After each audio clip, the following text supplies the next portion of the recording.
So after the 1,000 years in verse 7 says, when the 1,000 years are completed, Satan will be released from his prison. We talked about Satan being bound to the earth, the prison of the abyss, where he could not deceive or tempt anybody for 1,000 years. But now in verse 7, we see the 1,000 years are done.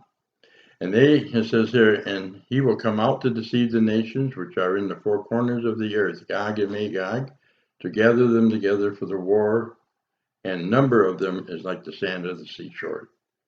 And so as the wicked have come back to life, Satan is released from his prison. That's how he's released. The wicked are resurrected, second resurrection. And then when they come up, and he says they're numbered like the sand of the sea, verse 9, and they came up on the broad plain of the earth and surround the camp of the saints and the beloved city, and fire came down from heaven and devoured them. This is actual hell. People say, oh, Adventists don't believe in hell. This is hell. We don't believe in an eternal burning hell, a hell that exists now, or hell that burns forever and ever, where one is tormented without end.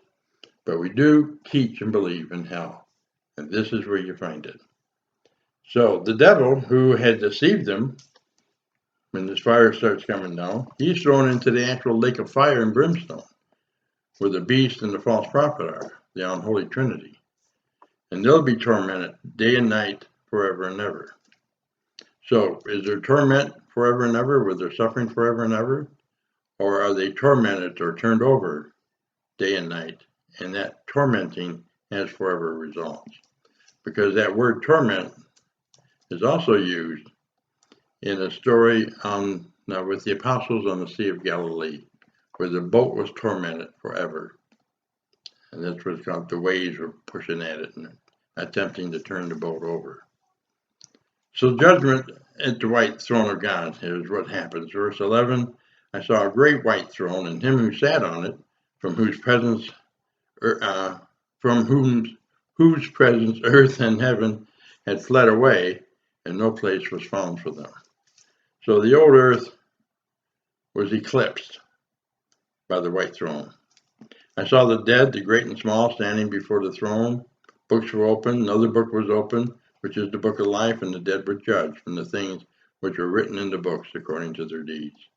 The sea gave up the dead which were in it, and death and Hades gave up the dead which were in them. They were judged, every one of them, according to their deeds. And death and Hades were thrown into the lake of fire.